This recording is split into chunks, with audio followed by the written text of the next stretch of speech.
Welcome back, and you're live on SABC 3.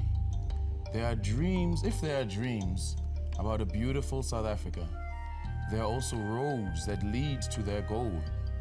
Two of those roads could be named goodness and forgiveness. Now, tell me, who said those words? The very man whose hairstyle you've copied over there. The one and only. Of course, Utatu Madiba, the visionary who believed in the power of forgiveness and in believing and manifesting those dreams.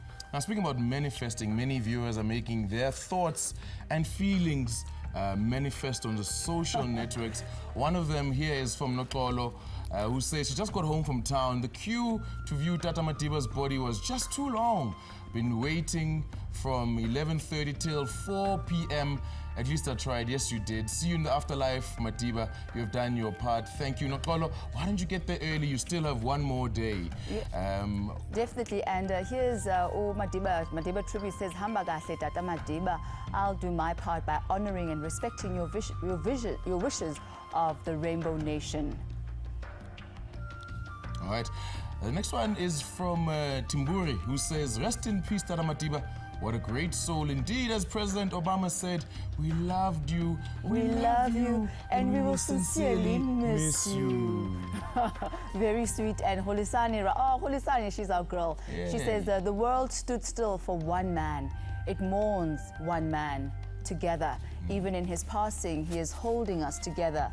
The power of Madiba magic. True Madiba magic is really incredible. This man is just an exception in the human race. We pray to have the same in Nigeria. Niger, people also want a Madiba. Madiba, your legacy will always count in your absence. R.I.P. Thank you, Ishaku.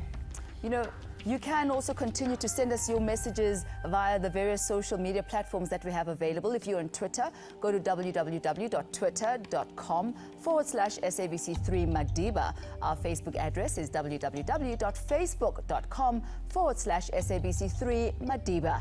And you can find us on YouTube as well, www.youtube.com/SABC3Madiba. And the last but not least one is www.sabc.co.za/Mandela. Now, all of these pages are up and running, and you can continue posting your messages. But look, we also want to see your pictures. We want to see the videos that you want to load up. And we want to see your little haikus, your little poems, all your messages of support and tribute to Madiba. You know, the loss of Utata has indeed left a huge gaping hole inside of us, a vacuum inside of not only South Africans, but the entire world. Malika Ndlovu, who is a Cape Town-born poet, performer and writer, joins us to share with us her experiences of Madiba, how his passing has affected her and how she is dealing with the loss. Thank you so much for joining us, Malika, all the way from Cape Town. It's a total honor to be having this opportunity to share with you, Tammy, and to be a voice from this part of the country. Now let us hear that voice from that side of the country that will reverberate throughout the airwaves.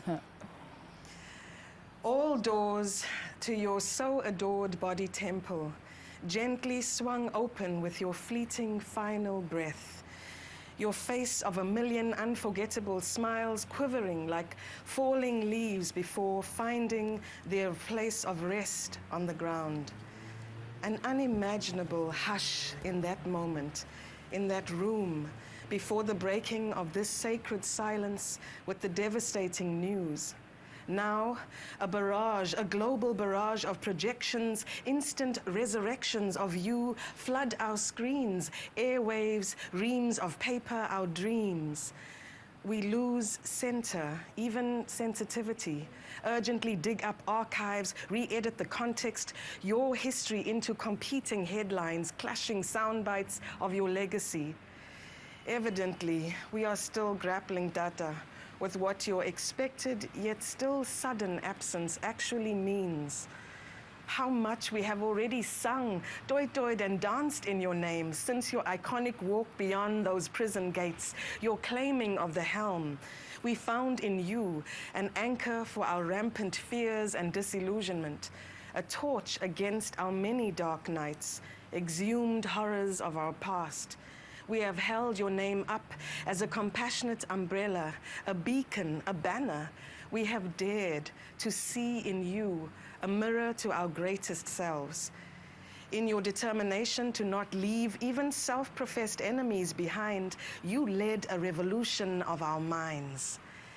Here and now, in this overwhelming valley of sorrow, we know what you would likely say about a time for grief, for looking back, and a time to rise in answer to the call of a new day.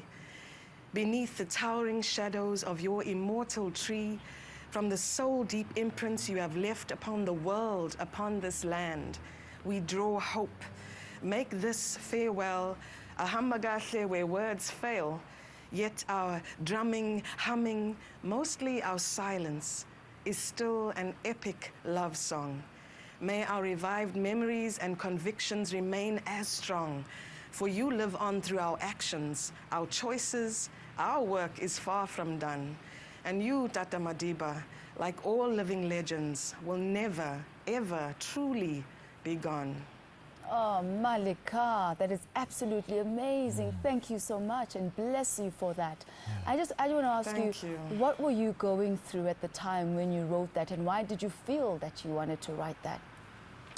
Sure, Tammy. I think there's such a tension between the kind of projected celebrations and commemorations of Madiba's life, where you want to join community, and then there's your own personal grief, having personally met Madiba while working on Robben Island Museum in the first year I moved from Durban to Cape Town. There's this willingness, or the desire rather, to retreat into your own silences. And also because grief does that. It's a deep gravity. And I think that as a poet particularly, out of all the art forms, to find your words or to find yourself at a loss for words is quite a tension to be journeying with at this time. But the important thing, as you're saying, Malika, is to find whatever your voice is, whether it's a poetic voice or a musical voice, or it's a voice of movement through dance, whatever it is, Absolutely. Just get it out. Absolutely. And if anything, that's, Madiba's example to us is complete ownership, a sense of deep responsibility about what his role and contribution was. And he himself wouldn't have said, I have to solve all our problems. He carried his particular mantle, burden, challenge, and blessing in his way. So that means that as a mirror to ourselves, that Madiba in us has to figure out what it is that is our mantle, that is our purpose, that is our gift back to our nation, to the world. Yeah. I mean, in closing, Malika, thank you for this. How do we as a nation, as South Africans, emerge stronger and more united from this particular time? Sure. I mean, I think for me personally, I have felt this energy, much like the euphoria of his release in 90 and then in 94, the first voting. It's such a renewal of community that simply is there, where people from very diverse backgrounds will start a conversation in the elevator, in the street, in the taxi, just saying, sure, we're all feeling this together. And I hope we don't go back into sleepwalking and getting into the rut of our past divides. We've really been given an immense gift, even in his passing, to remember, not with our minds and our attitudes and perceptions, but with our whole beings, what it is to be a South African of this incredible inheritance that he's given us. Thank you, Malika. May you continue to inspire. May the Madiba in you continue to grow. Thank you. Thank How you. outstanding is that? Incredible. And I love what you were saying there towards the end. Let us not go back to sleepwalking. Let not this moment just come and go and leave us unchanged and unaffected. So we Let feel the something true power now and then just, defer everything else till the next week. till the next week, exactly. All right, so I guess that's the question for all of us. Maybe you'd like to share some of your own ideas. How do we emerge stronger and more united from this shared experience of having lost the father of our nation?